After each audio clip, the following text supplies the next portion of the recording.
Hello everyone, फेरि पनि आज हामी 12 क्लासको पोइमको बारेमा पढ्न गइरहेका छौँ र आजको हाम्रो पोइमको टाइटल रहेको छ the awakening age by Ben Okri. Ben Okri चाहिँ एउटा नाइजेरियन पोइट, राइटर र एसेइस्ट हुनुहुन्छ। ओके सबैभन्दा पहिला हामी अब यसको टाइटलबाट जाम। दि अवेकनिङ एजले केलाई जनाउँछ त भन्दाखेरि age of realisation, age of इन्लाइटनमेन्टलाई जनाउँछ। के को रियलाइजेसन, के को इन्लाइटनमेन्ट भन्ने कुराहरू यो पोइम पढिसकेपछि पुरै क्लियर हुन्छ हैन। जसको लागि मैले 1 2 3 4 फिगर ल्याएको छु। यो फिगरबाट पुरै पोइम क्लियर हुन्छ। अब हामी स्टार्ट गरौँ। अफ्रिकन पिपुलहरूले आफ्नो हिस्ट्रीमा एकदमै धेरै हार्डशिप, एकदमै धेरै बाधा व्यवधान र समस्याहरू भोग्नु परेको थियो हैन। व्हाइट पिपुलहरूले ब्ल्याक पिपुलहरूलाई डोमिनेसन गर्ने हैन, एनिमलको जस्तो व्यवहार देखाउने भने ब्ल्याक पिपुलहरू एकदमै गरिब थिए भने धनी पिपुलहरूले एकदमै राज गरेका, डोमिनेसन गरेका र एकदमै सम्पन्न थिए। ओके, तर अब हामीले पर्सेप्सन चेन्ज गर्नुपर्छ। अब हामीले आफ्नो हेर्ने नजरिया चेन्ज गर्नुपर्छ भनेर हाम्रो पोएटले भन्नुभएको छ। हामीले अर्कोलाई हेर्दाखेरि एकदमै इक्वली हेर्नुपर्छ। हामी सबैको एउटा होप छ कि हाम्रो राम्रो फ्युचर होस् भनेर। यदि हामीले पर्सेप्सन चेन्ज गर्यो भने हामीले अर्को मान्छेलाई के देख्छौँ त भन्दाखेरि आफू जस्तो देख्छौँ, लभ गर्छौँ, रिस्पेक्ट देखाउँछौँ र इक्वली ट्रिट गर्छौँ भनेर हाम्रो पोएटले भन्नुभएको छ। सो यो पर्सेप्सन चेन्ज गर्यौँ हामीले मान्छेलाई रेस, धनी गरिबको आधारमा नछुट्याएर उसको वर्क, विस्डम, क्रिएटिभिटीको आधारमा छुट्याउनु पर्छ। यो छुट्यायो भने, यो पर्सेप्सन चेन्ज गर्यो भने के हुन्छ त भन्दाखेरि हामीमा युनिटी आउँछ, हामीमा पिस आउँछ, हामीमा सोलिड्यारिटी आउँछ र हामी एकअर्कालाई रिस्पेक्ट गर्ने र अगाडि कोलाबोरेट गरेर बढ्ने गर्छौँ। र यस्तो भइसकेपछि के हुन्छ त भन्दाखेरि यो पुरै संसार हाम्रो एउटा बेटर वर्ल्ड हुन्छ। हामी सबैको बेटर फ्युचर हुन्छ, जहाँ लभ हुन्छ, जहाँ रिस्पेक्ट हुन्छ, जहाँ कोलाबोरेसन हुन्छ, जहाँ इक्वालिटी हुन्छ र सबै मान्छेहरूको लाइफ एउटा पोइमको जस्तो राइम मिलेको हुन्छ नि, त्यस्तै मिलेको सुखियाली हुन्छ भनेर हाम्रो पोएटले भन्नुभएको छ। सो ओभरअल पनि के हो त भन्दाखेरि अफ्रिकन पिपुलहरूले एकदमै धेरै हार्डशिप भोग्नु परेको थियो हैन। त्यहाँ डोमिनेसन थियो, डिस्क्रिमिनेसन थियो र त्यहाँ अनइक्वालिटी थियो भने अब हामीले पर्सेप्सन चेन्ज गर्नुपर्छ। मान्छेहरूलाई उसको वेल्थ, रेसको आधारमा होइन, उसको विस्डम, वर्क, क्रिएटिभिटीको आधारमा हामीले जज गर्ने हो। अनि मात्रै हामीमा peace, unity, friendship, love, respect हुन्छ अनि हाम्रो वर्ल्ड एकदमै बेटर वर्ल्ड हुन्छ।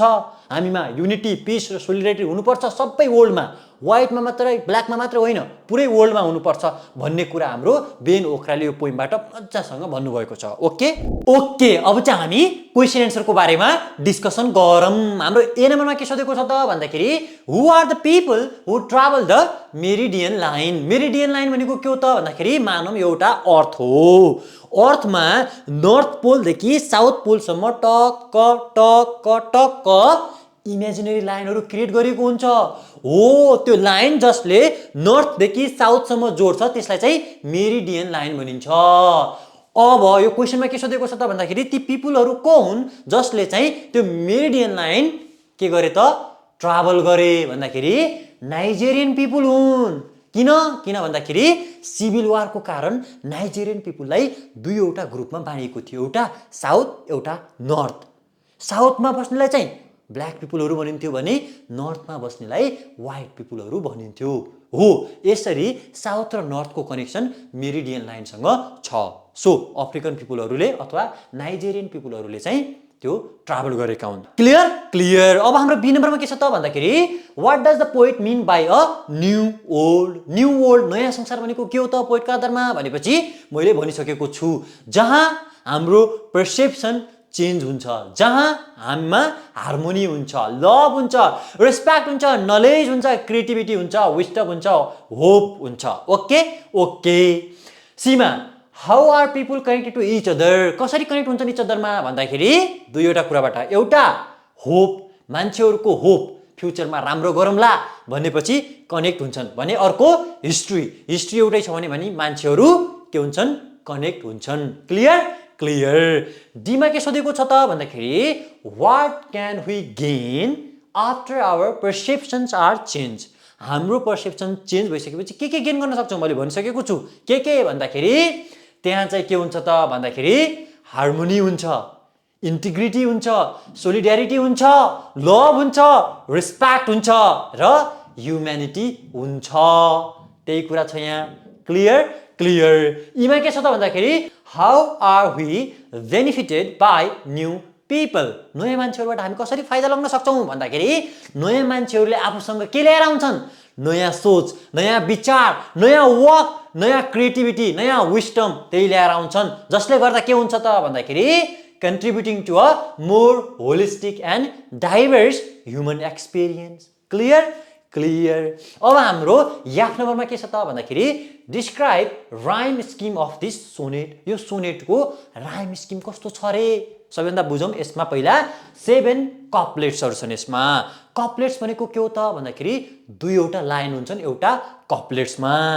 7 वटा कप्लेट्स भएपछि 7 वटा कप्लेट्स इन्टु दुईटा लाइन, 14 वटा लाइन छन् यसमा टोटल। राइम स्किम कस्तो छ त भन्दाखेरि A B B C C D D E E F F G G छ। कसरी भएको यो त भन्दाखेरि ए कसरी भनिन्छ? हरेक सेन्टेन्सको लास्टमा एउटा ओड हेर्नुहोस्, त्यसमा लाइन छ, साइन छ, मिल्यो कि नै? लाइन साइन, त्यसलाई ए राख्यो। अर्को रेज एज बीबी राख्यो, होप रोप सीसी राख्यो। हो यसरी नै राखेको हुन्छ राइम स्किम। क्लियर? क्लियर। अब हामी रेफरेन्स टु द कन्टेक्स्ट क्वेसनहरुको बारेमा डिस्कसन गरौँ। के छ त रेफरेन्स टु द कन्टेक्स्ट क्वेसनहरुमा भन्दाखेरि डराउनु पर्दैन, त्यो पनि च्याट मज्जासँग क्लियर भएर मैले बुझाइदिन्छु। एमा के सोधिएको छ? What does the poet mean by the awakening age? मैले भनिसकेको छु, त्यो भनेको रियलाइजेसन र इनलाइटनमेन्टको एज हो। त्यसको मतलब के हो त भन्दाखेरि it's a time when people start to understand and see the world in new clear way, shifting their perceptions and understanding. आफ्नो सोच विचार बदलेर नयाँ युनिक तरिकाले हेर्ने एउटा रियलाइजेसन र इनलाइटनमेन्टको एज हो। Okay okay. बीमा के सोधेको छ त भन्दाखेरि why in your view have these people lived with poverty's rage? हैन, गरिबीको चपेटामा यिनीहरू बस्नुको कारण के? यिनीहरू मतलब नाइजेरियन पिपल बस्नुको कारण के त भन्दाखेरि दुईवटा कारणले हुन सक्छ। एउटा, Africans were exploited by Europeans throughout the colonial period.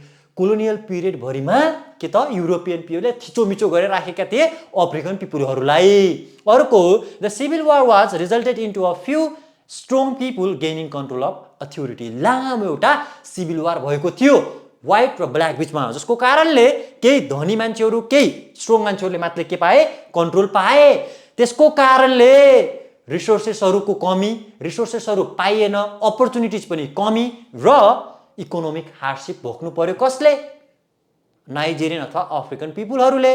Okay okay. अब हामी बाँकी क्वेसनहरूको बारेमा डिस्कसन गरौँ। यसको टक्क स्क्रिनसट लगिहाल्नुहोस्, डराउनु पर्दैन, सबै मजासँग क्लियर हुन्छ यहाँ।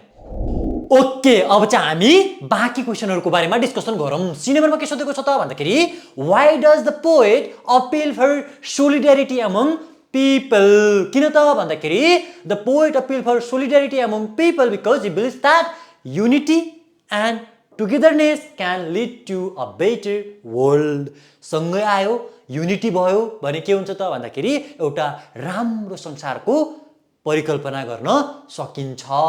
बाई स्ट्यान्डिङ टुगेदर, सँगै उभियो भने people can support each other, understand गर्न सक्छन् र पोजिटिभ चेन्ज ल्याउन सक्छन् कलेक्टिभली। Okay okay. डी नम्बरमा के सोधेको छ त भन्दाखेरि does the poet present migration in a positive light? Why not?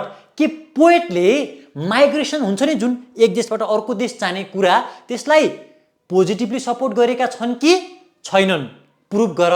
छन् भने चाहिँ yes, the poet present migration in a positive light at it spreads knowledge creativity love and harmony. मैले भनिसकेको छु, मान्छेहरू एक देशदेखि अर्को देशमा गयो भने के ल्याउँछन्? लभ हुन्छ, हार्मोनी हुन्छ, नलेज हुन्छ, क्रिएटिभिटी ल्याउँछन्, विस्डम ल्याउँछन्, जसलाई पोएटले सपोर्ट गर्छन्। बट के भनेको छ त यहाँ भन्दाखेरि माइग्रेसन भनेको यहाँ डाइरेक्ट फिजिकल माइग्रेसन भन्न खोजेको होइन। यसको लिटरल मिनिङ हेर्ने हो भने here migration might represent a journey towards enlightenment and understanding. यहाँ चाहिँ माइग्रेसन भनेको पुरानो सोचबाट नयाँ सोचमा, हैन, नराम्रो अन्डरस्ट्यान्डिङबाट राम्रो अन्डरस्ट्यान्डिङमा र रियलाइजेसन र इन्लाइटनमेन्टतिरको जर्नी भन्न खोजिएको हो। Okay okay.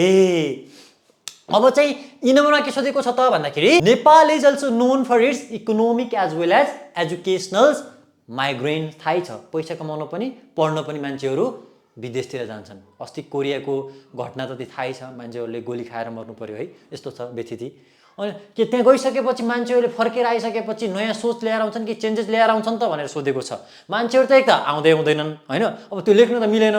हामीले अब आइसकेपछि चेन्जेस हुन्छ भन्ने एन्सरहरू लेख्नु पर्यो। Yes, returning migrants often bring back new experiences, knowledge, expertise from abroad.